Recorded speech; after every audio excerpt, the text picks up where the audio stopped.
At InDigital, we know that public safety professionals hold themselves to a high standard. In fact, standard doesn't do it justice. In over 25 years working alongside you, carrying millions of calls over our IP networks, your dedication has inspired us. That's why our ESI net goes beyond industry standards, not only I3 compliant, but designed to adapt to future development for a network you can count on when it matters most. Learn more at indigital.net. If Within the Trenches has ever taught you something, open your eyes to what it is like to be a 911 dispatcher, or has inspired you to become one, then help support us and join our Patreon. Get exclusive bonus content, one-of-a-kind swag, discounts on merchandise, ad-free early access to new episodes, and much more. To join, please visit patreon.com/WTT podcast. And if you're an industry partner, we have something for you as well. And now, for the show. This is Jordan, and you're listening to the Code 7 Podcast Network.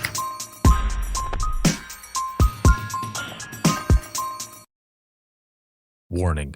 This episode contains the 3 A's of podcasting: adult content, adult language, and awesomeness. You've been warned.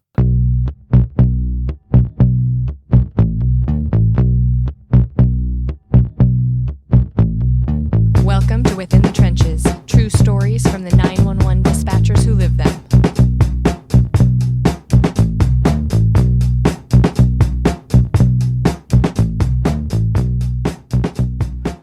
Hey, what's going on? This is Ricardo with the Code 7 Podcast Network, and this is going to be Within the Trenches, true stories from the 911 dispatchers who live them. This episode is sponsored by InDigital, a leader in next-gen core services, and a big shout-out, as always, to subscribers of the podcast, whether you are on Patreon or Facebook or Circle. Thank you, all of you, for everything. I wouldn't be able to do what I do if it wasn't for all of you, but especially all of you who are watching, listening, supporting, and sharing. I am here this week out at Cobb County 911 in Georgia. I've got a couple classes that I'm teaching, but today, Wednesday, the 6th of November, 2024, I'm recording multiple episodes back to back, and it has been a lot of fun. I've learned a lot of things. It has been excellent. I'm excited for my guest today, and her name is Kate. She just walked in a little bit ago, and she's the business manager here at Cobb County 911, again, out of Georgia. How are you doing? I'm doing well. How are you today? You know, I'm doing good. I was telling some of the folks that came in earlier today that when I got done with class, so I'm 43 years old. I'm not that old. However, standing for 8 hours straight and just talking nonstop, man, when I got back to my Airbnb, I was dying. I bet. It takes a lot of energy out of you. I understand completely. You know, my kids sometimes, though, they'll say, like, is it really that hard? I'm like, I mean, it's not that hard. I said, but we're standing all freaking day, man. And, you know, later on, like, your body, you start to feel it, like it gets tight. And also, I got to find some honey somewhere because my throat is destroyed because I've been talking all day. Yep. Being social and teaching people and having those conversations. Yeah, I can understand what that is. Yes, it gets crazy exhausting sometimes, but also rewarding. It was a lot of fun yesterday. I'm looking forward to tomorrow, and it has been excellent today as well. So thank you. You know, we were talking earlier before we started recording. We had conversations going back and forth on emails and such, and that procurement, like all of that stuff is. I know. It's a bit of it's a bit crazy, kind of the hoops you do have to jump through and get everything set up. But I'm glad we were finally able to get you set up. Yes, we got it set up and got you what you needed. And we're glad you're here. I know everybody's been so excited about the class. We've really been looking forward to it. It's been an honor to be here and just teach and just talk with everyone and just learn how everything goes on here at the county. So we were talking a little bit earlier, and you have been in public safety for a little over like 3 years now, right? Correct, yep. How did you get involved in public safety to begin with? Yeah, so kind of a little personal, but you know, I've lived all over the place in the United States. I was born in Pasadena, California, moved around quite a bit. My dad worked for corporate America. And in my life, I've kind of been followed by some tragedies. I actually lived right down the street from Columbine High School when Columbine occurred. Oh, wow. And then I was in New York. My dad worked in the city during 9/11, and then lived in Richmond, Virginia during the Virginia Tech shooting. So I know it's a little bit, a little bit crazy, but all Yeah. those things kind of, they followed me, and it kind of was a calling for me that I needed to do something that helped people. And for the longest time, I thought I was going to be a prosecutor. I went to school at the University of Tennessee, political science degree. All the way up until my junior year, I said, I want to be a lawyer. That's what I want to do. And I took the LSAT, and I failed miserably. I did horrible. And I said to myself, what am I going to do with my life? And it was that weekend, I remember going through, talking with my parents, talking with my boyfriend at the time, and said, you know what, rather than prosecute, I want to be there to support the people that support us. I can't do this hard job that our dispatchers do here and that the police do, but I want to support them. And so I ended up getting my master's in public policy and administration, and said, I want to support the people that support us on our worst days. And how can I do that? Finance, budgeting, and contract management. And so that's kind of how I fell into this. And I'm really grateful to be here and to get to support these people. Wow. You are just fully inspired by a lot of things that were around you. And like you said, through tragic moments, Yeah. like those, I remember where I was in high school that last year when all this was going on, and seeing that roll out on TV. Yeah. And you being even closer than I was to that, like, you know, It's horrible. in that area. And but I love the fact that there's a lot of us, right, who kind of want to be part of something that's bigger than ourselves. And whatever it is around us, our our life experience, and like with you, like you said, those three incidents specifically, like it really pushed you to want to do more. It did. And, I always knew that like I said, I can't do what they do. I respect these people that I get to work with every day so much, because they're the ones in the trenches, really. But at the same time, they need the support administratively to do their job the best they can. And so, going to school and kind of seeing what my strengths were, and knowing that I can do these financial things, I can negotiate some contracts to save us money so that maybe we can do some pay raises. I mean, things like that are what I know that I can do. And I know that at the end of the day, I'm not the one who's doing the hard work, but man, I just feel so grateful every day to go home and say, or at least feel like I've made a little bit of a difference in my community.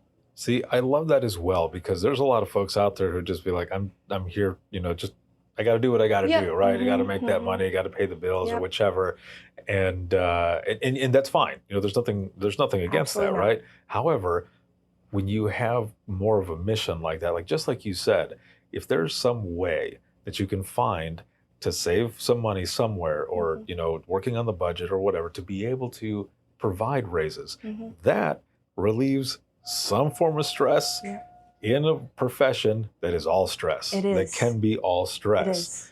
It is. And that, like you were saying, that's got to be rewarding for you as well, to be like, I was able to do this, and it's going to help them. Ultimately, all around, it's going to be able to help them out. Absolutely. And like I could have gone into the private sector in my career. I could have done, whatever I wanted in life. But just, again, there was just something about my life up to this point, growing up. And again, my dad being in the city during 9/11, he lost so many coworkers. And seeing that response, I think that, and I was so young when that happened, but I think that just had such a lasting impact that our first responders, 911, law enforcement, fire, they are out there every day doing really hard work that like, I know you've worked it, but I can't even fathom kind of the things that they go through, the stress, the emotions, the roller coaster of emotions. And the least I can do is be a public servant and serve them, because they're serving the people that really need help. Before you came here, though, to Cobb County, where were you at before? So before Cobb County, I was working with Tennessee District 2 Homeland Security. So it was based out of Knoxville, Tennessee. It sounds hardcore right away, just the way you're saying it. It was, you know what? It was a cool job. I had an awesome boss. It was one of the coolest jobs ever. So I managed grants, Homeland Security grants, hazmat grants specifically. And what I would do is two different things. I was purchasing really cool equipment, radio, hazmat gear, whatnot, for different agencies in Knox County with that Homeland Security grant money. Mm-hmm. And then the second portion of that was actually bringing people like you in to train people. And it was more looking at it from like a multi-district standpoint. So, you have an incident that happens in, let's say, Jefferson County, Tennessee, small county, but it's a huge, large-scale incident of some sort. You're going to have responders from all over East Tennessee and even the state and even the country going to support them. Our goal was to train people to work together. Whether you lived in Knox County or Jefferson or Monroe, you were starting to get to know the people that you were going to be working with during those large-scale incidents. We brought in some really cool training, swiftwater trainings, interview and interrogation, hazmat training, just a whole bunch of really great stuff. So that was a really cool job. I enjoyed that a lot. I can just imagine you as well, as you're trying to vet out all of these different companies, all these different trainings, and kind of reading through a lot of that stuff. It's got to be eye-opening as well. Oh yeah, it kind of scares you a little bit at first, because you don't even realize, like, man, they need to do a training on how to transport hazmat equipment from one, or hazmat chemicals from one place to another. But then you think about it, you're like, yeah, you kind of do need to learn about how that all functions. So right, otherwise you end up causing a zombie apocalypse or something. Exactly. That's an extreme thing. I'm joking for those who are listening. I was we brought in. So Homeland Security has a bunch of kind of like subsectors, like TEACs, all these different training centers, NCBRT, and we actually brought a training in once, and it was about chemicals, kind of how chemicals are carried on trains specifically. And I remember thinking, like, this is a random class. I'm going to listen to it. It'll be cool.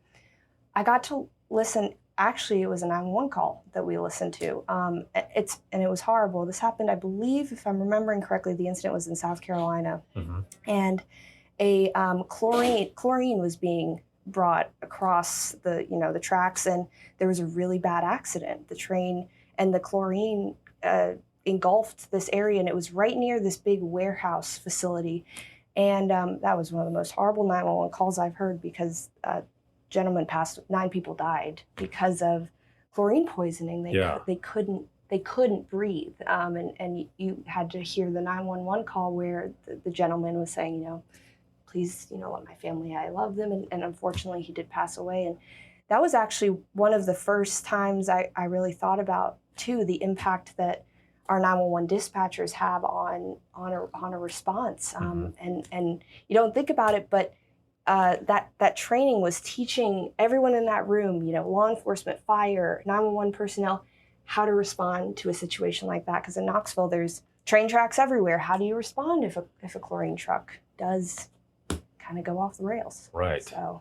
So, as you're in there in that class and you're listening to all of this, I guess the 911 call specifically, I guess a little deeper, how are you feeling when you're listening to this? Because then also, how long was it before you ended up switching from there over here to Cobb? So that was, I want to say that class I took in November of 2021. So that was a little bit before coming here to Cobb County, because I started here in May of 2022. The impact that had on me, I'll be honest, I got teary-eyed there in the back. That training wasn't for me, the person who manages the money and manages the grant. That I'm not necessarily going to be a part of that response directly, but hearing the care in that person's voice, listening to this gentleman during a really hard time, it brought tears to my eyes, and I know that those are things that the people in that room see they deal with those kinds of things every other day, just tragedy after tragedy. But listening to it and seeing the response and seeing how people were reacting to it also shows kind of the resilience that these people have, and it made me feel kind of bad that I'm sitting here kind of teary-eyed in the back, but it really just kind of put in perspective, again, like I said, the things that they have to deal with every single day. So, do you feel like maybe that training, what you experienced, the impact on you, as you said, the emotions, Mm-hmm. a roller coaster of emotions Yeah. really is what all of this can be categorized as well. Do you feel like that maybe kind of planted the seed of eventually coming here? And I think it did. I think it really did show me that. And secondly, where I worked, the physical location of where I worked too. So we rented an office from the Emergency Management Agency in Knoxville, who rented offices from the 911 center. I worked in the Knox County 911 center. That was where my office was located. Oh, no way. So actually every day when I came into work, I was coming into, now I wasn't working directly for the 911 center there, but I was in that same building with those people during those incidents, and I think it's kind of funny. Now that you bring it up, it kind of is foreshadowing, because did I ever think in my life that I would be working directly for a 911 center? Not necessarily. I knew I wanted to be in public safety. I knew I wanted to support that mission and that goal. But now that you kind of bring it up, I guess that was kind of a foreshadowing of where I am now. And where I am now is a place where I'm so happy. I've got a great boss. Yeah. I have amazing coworkers. I get to work with some of the people you've gotten to talk with and meet. I work with some of the greatest people ever. So, yeah, I didn't really think about that, but it is kind of a foreshadowing there. Interesting. And see, I like to bring stuff up like that because on the dispatch side, I'm a firm believer that there are some phone calls that are meant for us, depending on what type of experience that we have throughout our lives or whichever. Just so, for example, I remember one of the calls that I mentioned yesterday in class, and one that I'll share with you here, is one time when I was in dispatch, I was dealing with some very excruciating pain, like back pain, shoulder pain, neck pain that was enough that it was like going up into my temple and my eyeball, and it was just horrible. Yes, it was just really, really bad. And I had tried everything. I'd gone to the doctor, and the doctor was like, "You're good to go. I don't know what to tell you." And like, thanks. Yeah, exactly. I'm like, all right, checks in the mail. Thanks a lot for that. So I'm kind of left trying to figure out what to do for myself. And I finally did something that I never thought I would ever do, mostly because out of fear that someone was either going to make fun of me for what I was going to do, or just anything like that, or if I could even accomplish what I wanted to do or what I was going to try to do. And what it was yoga. Like, believe it or not, it was yoga. And one 45-minute session, it ended up taking all that pain away. Wow. A while later, I'm in dispatch, and I take a phone call, and it's a lady who is suicidal, and she's telling me about this excruciating back pain and neck pain, and I'm sitting there while I'm listening to her, and I thought, like, is this really happening right now? Because this is something that I've dealt with. And one of my coworkers, who's also a trainer, I would watch him. I would observe him sometimes when he was talking to suicidal subjects. And one of the things that I learned early on, when I very first started working in dispatch, my main trainer told me there's 3 things that you need to be able to do this job. 1, you have to have common sense. 2, you have to have thick skin. And 3, you have to be human. And my coworker, he really was like, all of us, we would play that, do the human part, right? But I would observe him, and he would ask, like, what kind of movies do you like? What kind of music do you like? Just to keep their mind off of what they originally called for. Sure, yeah. So I was doing the same thing with this caller. And then she goes something to the effect of, have you ever dealt with anything like this before? And I thought, here's my chance. Yeah. So I told her what I did. And we were talking about it. And EMS gets out there, and she told me thank you. And she said that she didn't want to do it anymore because now there was another path. There was another way. There was hope, yes. And I always say this when I tell the story and when I share it with others, so I'll tell you as well. For all I know, this person is a yoga instructor somewhere. I have no idea. That'd be great. You never know, right? Yeah, I hope, she ended up being able to find some sort of Yeah. relief or something. But every time I practice yoga, I think of that person. I'm Like sure. there's that connection. And in the same sense, like we're talking about like your foreshadowing and everything, Mhm. what I tell everybody is sometimes it's good to reflect Yeah. on our lives, on our experiences, to see how we got to where we're at. And maybe there was something that happened in our past that we did not even think of, where you end up having a full circle moment and you think, I kind of feel like that wasn't like for you, like it kind of it planted that seed, It you know, a did. little bit to end up moving into public safety. Yeah, definitely. See, and that's such an amazing story because it's horrible. Right. You know, the number of people that deal with anxiety and depression and those thoughts, you know, here in the country, and it's horrible. But that is just one example of millions of examples of telecommunicators and dispatchers making such a big impact on somebody's life. And that's one out of who knows Yeah, who knows how many, but Yeah. you know, that had such a profound impact on that person, and it had such a profound, it sounds like, positive impact on you too, which is really important. Yeah, it's amazing how life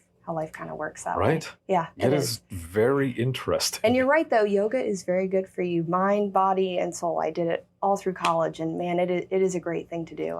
It's crazy got rid of your back Yeah. pain too. Oh It's yeah, amazing. yeah. I continue to do it. There's for you. sometimes that I'm a little lax on it, and I feel it. I'm like, all right, it's time to get back. It happens. It's yeah, okay. yeah, it happens life. to everybody. It's life, Yes, you know. So yeah, exactly. That's an amazing story. But yeah. It's one of the things that I talk about with the folks yesterday, and I'll talk to them tomorrow about it as well, because I always tell people, listen to your body, because otherwise, eventually, your body's going to make you listen. Yes. And then you might be screwed. Well, yeah, exactly. Or in a way where you're just like clawing back up to Yeah. get healthy or just feel better in general. No, it's crazy how how you physically feel can have such an impact on your mental well-being too. Right. At the end of the day. Yeah. So.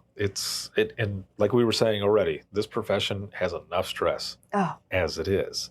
So you end up going through, you're in that class. We already have said, there's some foreshadowing there and stuff. Yeah, there is. Yeah. And you end up coming here. Yeah. Did you get a chance to actually kind of like sit in the center at all? Yeah. I mean, Yeah. I when I first came in, so a lot of my experience prior to this has been in grants, and even my position previous to this, I was working over at Superior Court, and something I learned being in that position, which was a brand new position to the department, just as this was a brand new position to this department. It didn't exist before. You have to do a lot of research. So even when I came here, and you can ask anyone here, the amount of questions that I asked people, I was going around to everybody asking about how things work, because I don't know how this works. What I know coming into this position is these are the people answering the calls on people's worst days. That's what I know. I don't know any of the technology that goes into it. I don't know the protocols, how that all works. And so I did quite a bit of talking and asking questions and understanding and kind of seeing what they're doing and kind of sitting up there and seeing how they do. Now, I will say, I haven't gotten the chance to sit there. I would love to sit with them for like 4 or 6 hours and just see how it all functions.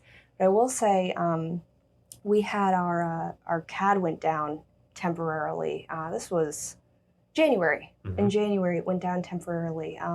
But they're so prepared. Again, emergency management, NIMS, all that good stuff kind of goes right into effect. Right. And they've got a backup plan. And so they said it was like 2:30 in the afternoon, all hands on deck. We need people to go up to the floor to help. And so here I am, I'm wearing my heels. I was wearing my heels that day too. And I'm like, all right, I'm going to go up there. What can I do to help? And I was helping with mapping, doing the cross streets mapping, and then also bringing the cards to the different areas. So, the call taker takes the call and I go and I bring it over to whichever area it needs to go to, and did that for about hour and a half, man, I learned so much. And I have such a new respect also for technology. Right, yes. Because they're telling me, there are people who have been here for 30 years and they're like, oh, we used to put this on a conveyor belt, and then the conveyor belt would bring it around, and once it got to the right place, they'd take it off and they'd go ahead and process it. I'm like, man, technology is amazing on how far we've gotten.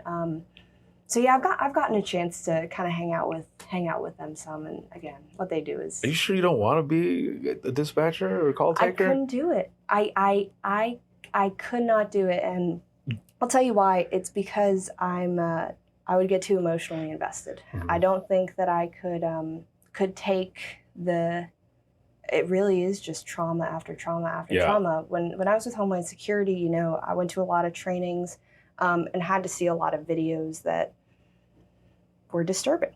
I had to read after actions from Sandy Hook, from the shooting out in Las Vegas. Mm-hmm. Those are things I had to read because we were trying to figure out where's the problem area, what do we need to train for, what kind of equipment do we need to prepare for the worst of the worst. Yeah. And I'll tell you that was taxing for me mentally, seeing those and reading those after actions about those poor children at Sandy Hook, and it was emotional for me. And I loved that job, and I'll tell you that was one of the best jobs I've ever had in my life, and some of the coolest experiences. I had a great boss. All positives. I could not pick up the phone, and somebody is on the other line saying that they want to kill themselves, or that they've just found their loved one has had a heart attack, or they've been in a major. I cannot do that. There's just no way. Well, I asked only because just observing your body language, your excitement, and kind of like an adrenaline rush almost of doing that stuff, I thought, it looks like you're like really into it like that. It's That's interesting. awesome. Yeah. But also, I'm happy that you definitely know yourself. Yeah. Yeah. And you know right off the bat, because there's a lot of times, you've got people who are coming in. Let's just say, for example, when I was in dispatch, we had 10 people who came in. We were short-staffed, like a lot of places are. 10 people come in, only 2 made it. Wow. Yeah. But there were some folks who were just like, I've got this, I'm going to do this, wanting to blow through training and everything else. And like, we could tell, but this person didn't fully, I guess, really know themselves, to that point. So I love really how honest you are. Like, No, I know. You definitely know. Hey, well, like I said, like hearing that call that I was talking about, and here I am, like sniffling in the back, like trying to pull out tissues or something. And, and the other people in the room who have been doing this for 10, 15, 20 years, they're affected by it. You can see it on their face, but they're composed, they're calm, they're keeping it together, they're thinking about it, and they can analyze it, because then you talk about it afterwards, of course, just like any training, you hear the call, let's talk about what happened here. Right. And they're so composed and, kind of hiding their feelings about it. And I'm there in the back sniffling. And it's like, I think that's a token to the fact that I know I can't. I know I can't do that. And I know that that's a hard job. And I know myself well enough to say, you know what? That's not my strength. But what is my strength is looking at the numbers, negotiating the agreements, talking about our strategic plan, making relationships with other people in the county so that, hey, if I need a contract signed really quickly, I know Stephanie's going to help me out, because her and I have a really good relationship, and she's going to help me out. That's where my strength is. It's not there. So, but that's okay. Yeah, no, that is okay. But I also love the fact that you, like you said, I'm in heels now, and I was in heels then, and I went straight out there. And I will be 10 years from now. But you went, like, you answered that call. Yeah. You answered the call for help. In a different way, but you answered that call for help, and you went out there and you were assisting, you were taking CAD calls back and forth, you were doing the GIS, the cross streets, all that good stuff. So you got a little taste of it. I know, and it was, and it was fun. It was fun. But again, I wasn't the one picking up the phone call. True. I wasn't the one But picking you up were the phone still, call. in a way, you were assisting I was. those who were assisting as well. So and it made me feel good at the end of the day, and that's that's I think that's the thing that, our first responders and our telecommunicators, they do this because they know that there is that need, that people need help, and they're going to answer the call. They're going to answer the call physically that they're picking up, but they're also answering that calling of, what can I do to make my community better, and how can I serve the public in a way that is positive? So It's great. This has been awesome talking to you. We're already up on the time. That's crazy. No, it's been wonderful talking to you. It doesn't even feel like it's been that long. So for going into the wrap up of this episode, for those who are listening, I guess a couple of questions here. First, for anyone who is thinking about, going into public safety, kind of the pathway that you did, not exactly the same, but in a sense, whether they're being, business management analyst or however on that side to be able to help as well. Like, what is some advice you would give someone who's thinking about coming into public safety, but kind of like on the business side as well? Yeah, I mean, you have to, and I went through, my undergrad, my master's. I'm getting my second master's right now at Georgia Tech. Recognize what you're good at, I guess, first off. What am I good at? I know I'm good at numbers, and I know I'm good at writing. So really look at what you're good at. Number two, you're not going into this for money, okay? Like I said, could I go and work at Home Depot, IBM? Absolutely, I could do that and use my skills. But the person who takes on a position like this has to have a passion for serving the public. And not like I have said multiple times, like, not everybody can do the job that they're doing on that floor or that they're doing on the road, but it is so important that you have somebody who's passionate about public safety supporting the people who are in public safety. So just acknowledging that. And I know my pathway, again, it was really just a calling to me from higher power, whatever you want to call it. But you need someone to do it, and you need somebody to do it well, because unfortunately, if those things fall through the cracks, everything else kind of starts to fall on the administrative end of things. And the administrative end has to be right, because if it's not right, then that's going to impact the operations at the end of the day. And what's number one is the operation and making sure that we're keeping our citizens safe. So I just recommend, go for it. You can't think about the money. You got to think about, how do you be a public servant? And if that's your calling, to be a public servant, and you say, man, I want to be a public servant, but I can't do that job. Hey, there's jobs like mine too that are out there all across the country. And I'm sure that there's short-staffed too on that side of things. So I just say go for it, and you follow your passion at the end of the day. Awesome. My final question for you. What's the impact been from the 911 professionals and what they do on you? It's a lot. I mean, it's amazing what they do. And it's crazy. We just had 2 individuals go help out up in Cobb County, North Carolina, with the Hurricane Helene, all the devastation up there. Eventually we'll be reimbursed by FEMA. 2 years from now, who knows? But I was just talking with one of the ladies that went up there, Becky. And, I said to her, because I haven't seen her since she got back, I said, how are you? How was it? She goes, man, it was a lot. It was heavy stuff. And, I said to her, hey, well, just so you know, I really, really appreciated you. You mean a lot to me. I told all my friends and family about what you were doing, and we're just so proud of you. And she kind of said, because we were with a lot of people, she came up to me afterwards and she just went, thank you for saying something, because that really that means a lot to me, that you acknowledge that I went and I did that. And I go, Becky, I'm always here for you. You do the hard, like I've said today, you do the hard work. I'm just here to support you. And so I really do. I try to show my appreciation in those little ways, because I wish I could give them more money. I wish I could give them, really cool wellness room, state of the art, 911s. I want to give them all those things. It takes time. We're going to get there. We're going to get them the things that they need and they deserve. But right now, words, it's amazing the power of words.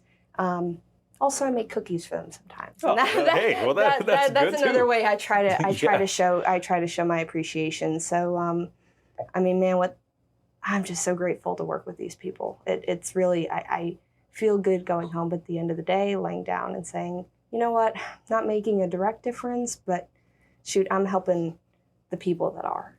That's what matters. Perfect. Thank you Yes, so very of much. course. This was a lot of fun. Yes, it was. Thank you for being on. And for those who are listening, if you have any comments, questions, or you want to be a guest on the show, you can email us, and that's going to be wttpodcast@gmail.com. The easiest way to do all of this is to simply go to links, that's links with 2 i's.co/WTT podcast. You'll find my email there, social media, where to hear the latest episode, where to purchase Imagine Listening Volume 2, as well as Volume 1 that's going to be coming out December 2024. And you can see this on Facebook, YouTube, X, as well as LinkedIn Live. This episode has been sponsored by InDigital, a leader in next-gen core services, and then you can listen 24/7 on Apple Podcasts, iHeartRadio, Spotify, your favorite podcasting app, and withinthetrenches.net. Have a good one, everyone, and we'll see you all in the next one. You just listened to a Code 7 Network podcast. If you have any questions or would like to be a guest on the show, send an email to wttpodcast@gmail.com.